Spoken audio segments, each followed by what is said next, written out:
Hey guys, what's going on? Welcome back to My Custom Life. My name is Trey and we're going to do part one of my second neck knife. The neck knife that we started just the other day is right here. Showed a video on shaping it out, finishing it up, getting it ready to get the bevels on, then how to mark the center line. Really simple.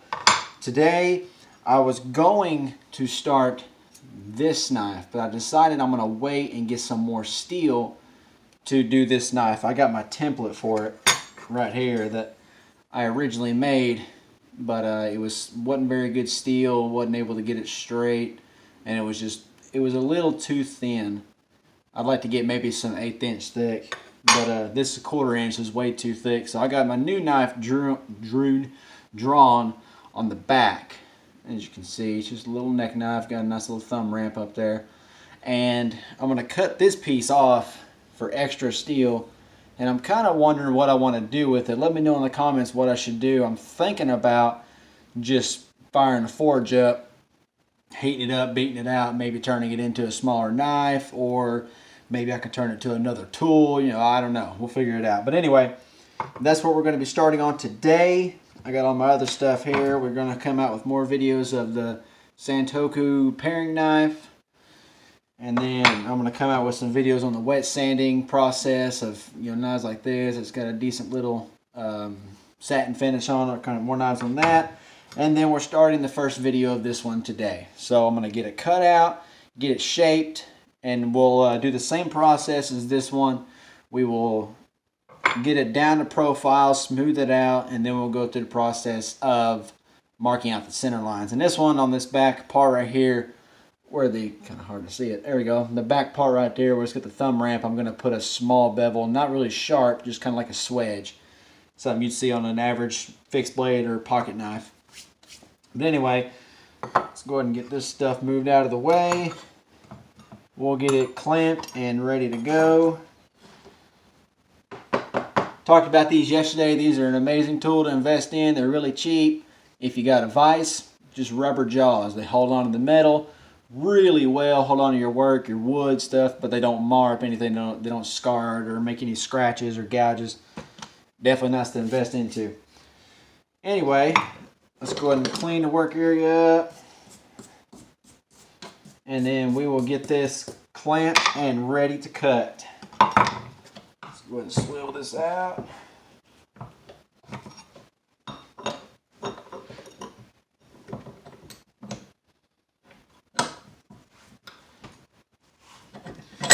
Alright, now usually in the cutting process, I usually go ahead and just pause the video, kind of skip this part because it's just general cutting a tool or using a cutting tool to cut the metal, and the camera kind of picks it up really, really loud.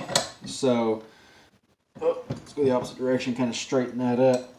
So I'm just going to go ahead and skip this part of actually cutting the knife out. Well, maybe if I can get this. Okay, there we go. Oh, dang. I may have to do what I did yesterday and go ahead and grind some notches so it can actually grip onto. There we go, that's better. Okay, so I'm going to go ahead and cut this knife out, and then I'll show you what it looks like when it's finished, and then we'll get started on the actual profile. And right now we're just getting it kind of rough profile, getting the initial shape, and then we'll go on the table grinder, and then we'll get it the rest of the way profiled. So just going to use standard cutting wheel, and I will show you what it looks like when it is done. Real quick before I start grinding, one thing that I talked about in my last video, and something that I said I'm going to start talking about more and more, is making sure you got your personal safety equipment on. Personal protective equipment. Because when you're grinding, anything can happen. You can get metal shards in your face and your eyes, especially all the metal dust and the heat and stuff coming off. You definitely want to have a good respirator keeping you from getting that stuff down in your lungs. So anytime you go to sand, grind, cut, whatever you're doing, please make sure to have your personal protective equipment on to ensure that you're as safe as possible for whatever job you're doing. Alright, I'm going to start on cutting this, and we'll show you what it looks like after that step. Alright guys, we got the cutting done. Had to cut, oh, forgot to take that piece off. Had to cut a decent chunk off. Kind of had a minor panic attack because, you know, as I said, beginning of the video, we're making this knife, right? Well, when I cut this piece of bar stock off, it fell on the ground, obviously, and I saw that on the back. Oh, no, this was in the vise. I was knocking this piece off, and I saw that on the ground. First thing I thought, I was like, well, crap, I just cut the blade off of the knife I was making, and then I was like, oh, wait, okay, we're still making, okay. Probably wasn't very useful to put in the video, but yeah, minor panic attack. But anyway, we got the cutting done. Now I'm going to take it over to the table grinder. Still pretty rough around the edges. I could do this with a angle grinder and a flat disc. Wherever it's at, I put it up somewhere.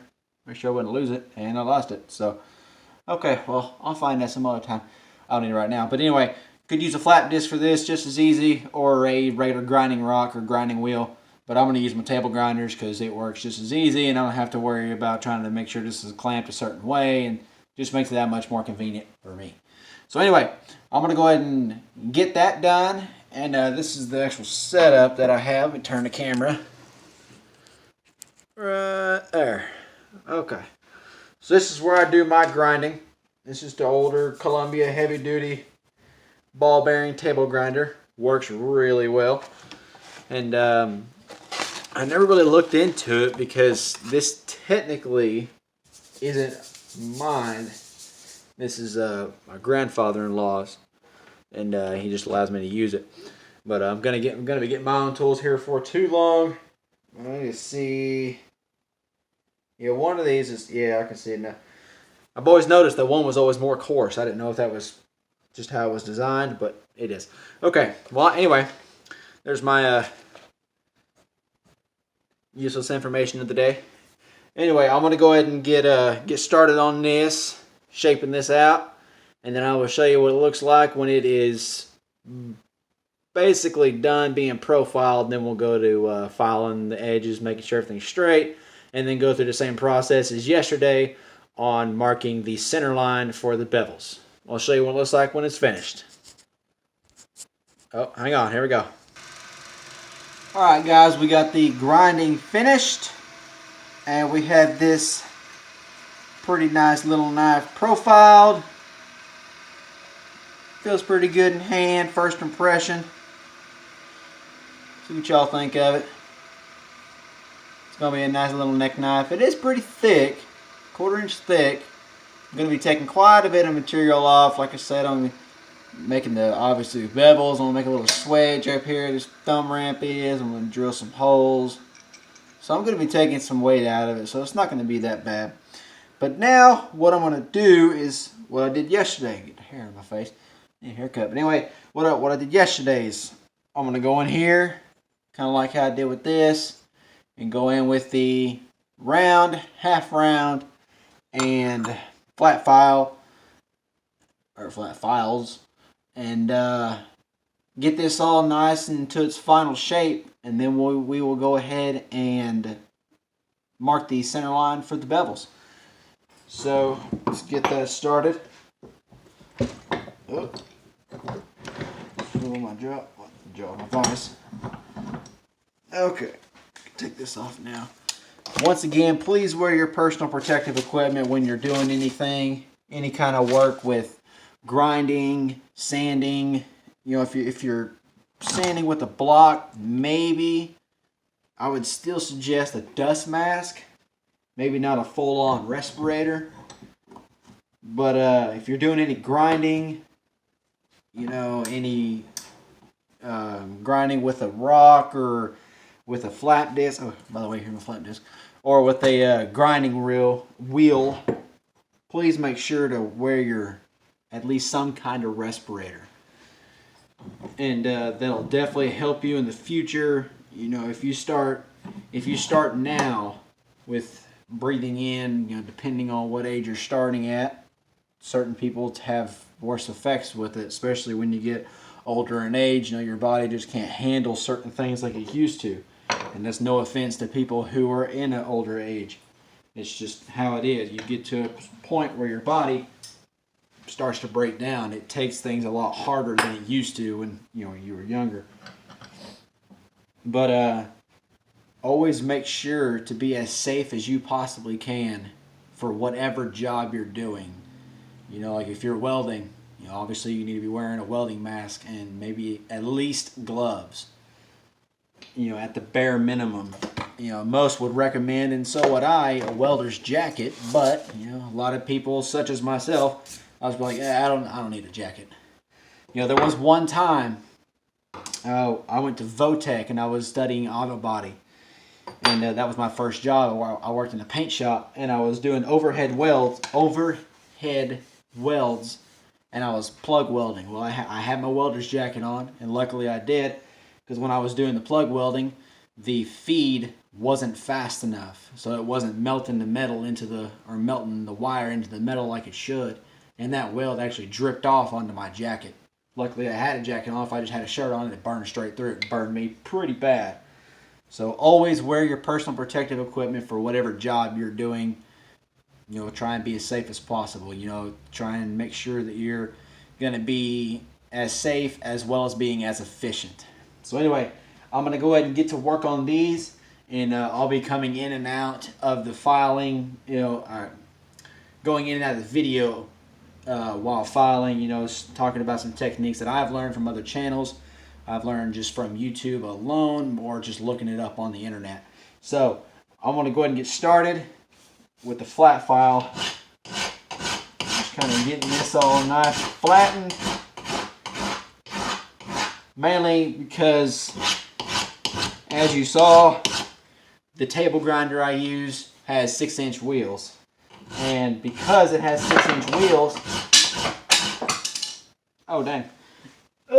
And because it has 6-inch wheels, this material is pretty thick. So when I grind a flat spot, it grinds a hollow grind in it. So for me, I go through and just go ahead and make sure everything's nice and flat. And I'll actually show you here in actually right now, if it'll show up on camera. Up here, yeah, kinda, not really. Dang, it doesn't really sit. Oh, there we go. Up here you can see how the center is still dark and the outer edges are light. It grinds a hollow grind into every flat surface I use, because it's thick stuff. Thinner stuff like that template that I showed you, it didn't do that at all. But thicker stuff, it does pretty good job of doing a hollow grind, which is helpful because I did make a kiridashi, or kirideshi, however you want to pronounce it. It's a Japanese marking knife, and I used it to grind a hollow grind. And that's not accurate. Usually the kiridashis were flat ground to one side as a chisel grind. But I put my own little twist on it, and it works out pretty well.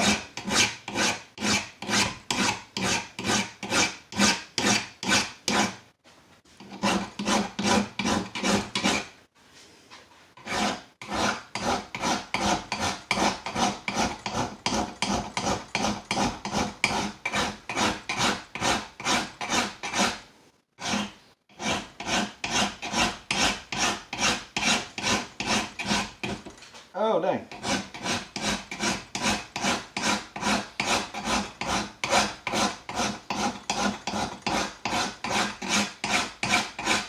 All right.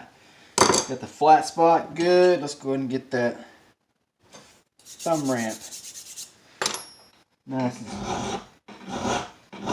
and smooth.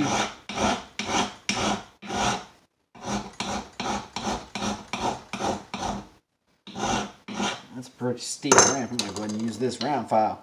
Anyway, I'm going to go ahead and get to work on these. I will show you what it looks like when it's finished. Like I said, I'll be coming in and out of the video while filing, showing different techniques, stuff that I've learned, mainly some stuff that I mentioned in the last video, but just to continue to mention, because it really does work.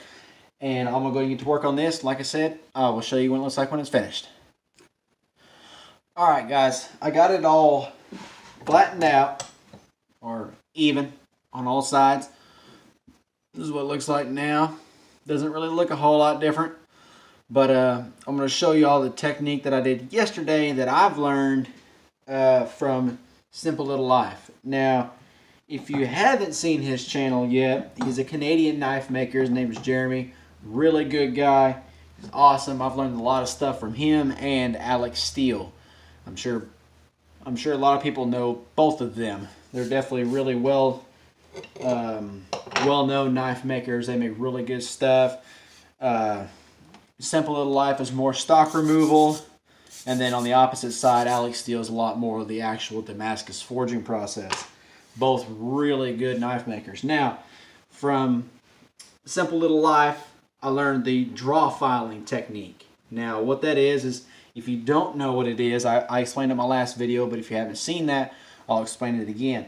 Draw filing is pretty much like a draw knife. If you don't know what that is, it's a wood shaving knife. It's really long, kind of looks like a file, but it's got a handle on each side, and it's got a bevel right in the middle, and you draw it back and forth, or you draw it pretty much like a file, it only cuts one direction. You draw it, and what it'll do is it'll shave the wood. Well, in the same sense as you use the file, and it works best with second cut files, the files that only are cut in one direction. Not like a bastard cut file where it's a cross hatch. Yeah, I mean, it'll work, but it works better with second cut files. And you put it on just like you would a draw knife, and you go back and forth.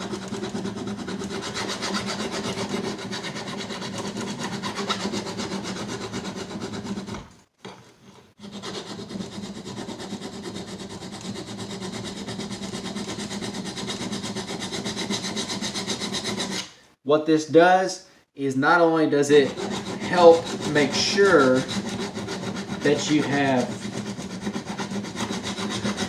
your area as flat as possible, it ensures you the most control of your file.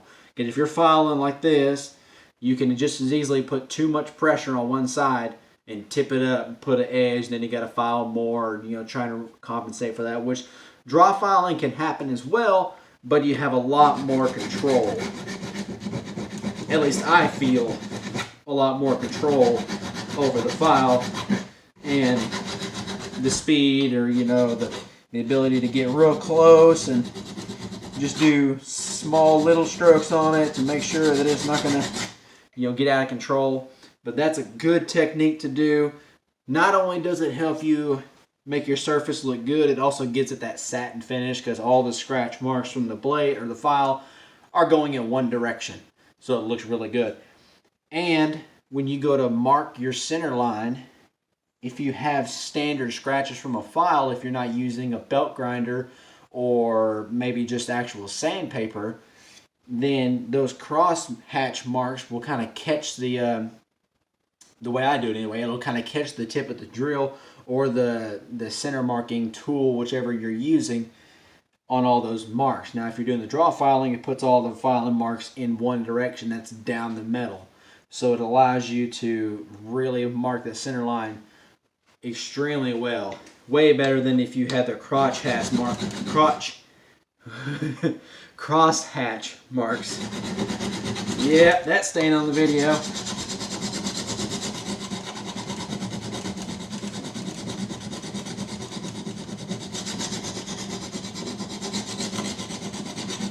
Okay, now I'll try and show you what this will end up looking like. I don't know if it'll show up on camera, but I'll show you like this back edge. I don't know if you can see it. It's not going to show up. Anyway, there's cross hatch marks, and then right here on the bevel, oh, that shows up better. You can see it's a lot shinier.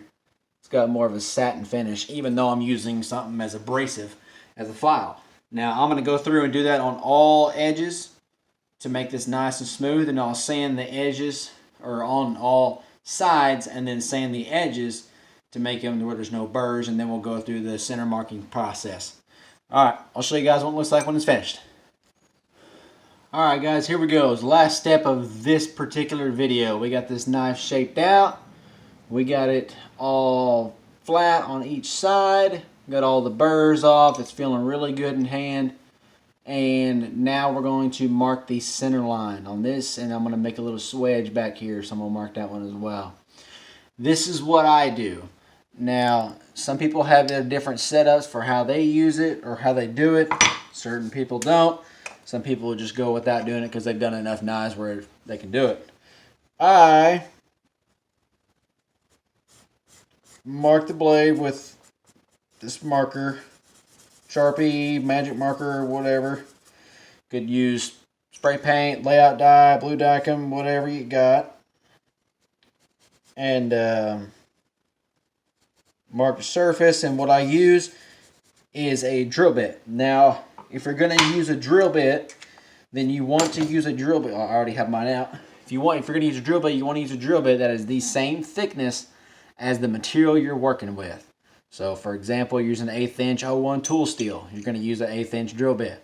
Now, this is 1/4 inch 5160, so I'm using a 1/4 inch drill bit. It doesn't matter what kind of drill bit it is, as long as it's 1/4 inch. Now, make sure the surface you're working on is flat. You don't want it wobbling around or you're going to have an uneven marking line. Now, just lay the drill bit down and drag it on the edge of the knife, on the edge where the blade is. And you flip it over, do it again. Do this back side real quick.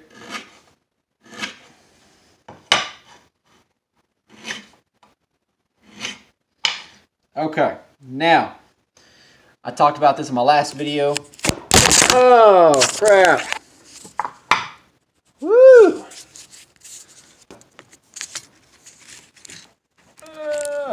Okay. I might keep that in the video, I don't know. But anyway, little technical difficulty there. I talked about this in my last video. When you do it this way, and Simple Little Life talks about this as well, see if I can get it to show up on camera. That's a little better. You're going to end up with 2 lines. I don't know if you can tell there's 2 lines there. Yeah. Anyway, you're going to end up with 2 lines that are very close together. That's good. That's what you want. What that's going to do is, once again, it's going to leave meat on the blade to allow you to grind to, and you can leave that part dull for 1, to have a good spot to put a secondary bevel, and 2, is when you go to heat treat the blade, you're not going to damage the edge real bad. It's going to allow you to be able to temper it, and it's all going to temper properly and not have, you know, a nice, hard yet soft spine and a very brittle edge, you know. So that's the last step of this video. Got it shaped, got it marked, got it ready to go. We're going to be coming out with more videos on this knife. This is my wife's neck knife, spear point style, a little different, and this one's mine. And then this is the Santoku paring knife. We're coming out with more videos on that. Just put the video out on the spine work.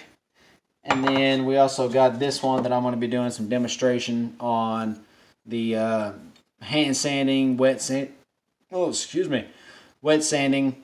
what I use to put an edge on. Some people have, oh my goodness, I got the hiccups. Some people have guided sharpeners like Wicked Edge, like Simple Little Life has one. It's an amazing sharpener. I'm definitely going to invest in one of those one of these days. But I'm going to get some more drill bits because this is pretty thick. It's pretty hard steel. As I was going to drill my pinholes, it heated up my drill bits really fast. I was using oil and it didn't want to work, and it just dulled my drill bits. They're not really that great anyway. They're high-speed steel. So actually, this is one of them. Yeah, it just dulled the drill bit. So I want to get some cobalt or maybe carbide drill bits, and we'll be coming out with more videos on each one of those knives and different processes. And I hope everyone found value in this knife. If you did, please give it a thumbs up. Comment below what you like about it, what you'd like me to do. Comment some stuff that maybe I could do differently. Maybe some stuff with camera quality, or maybe the process in which I'm doing these, or maybe there's something that I can do that can make it go faster or more efficient. You know, anything that can help, or anything that I can do differently. Maybe something I'm doing wrong. Go ahead and feel free to let me know. I would definitely appreciate it. And I hope everyone has a great rest of the day. And we will see y'all later. Love y'all. Bye.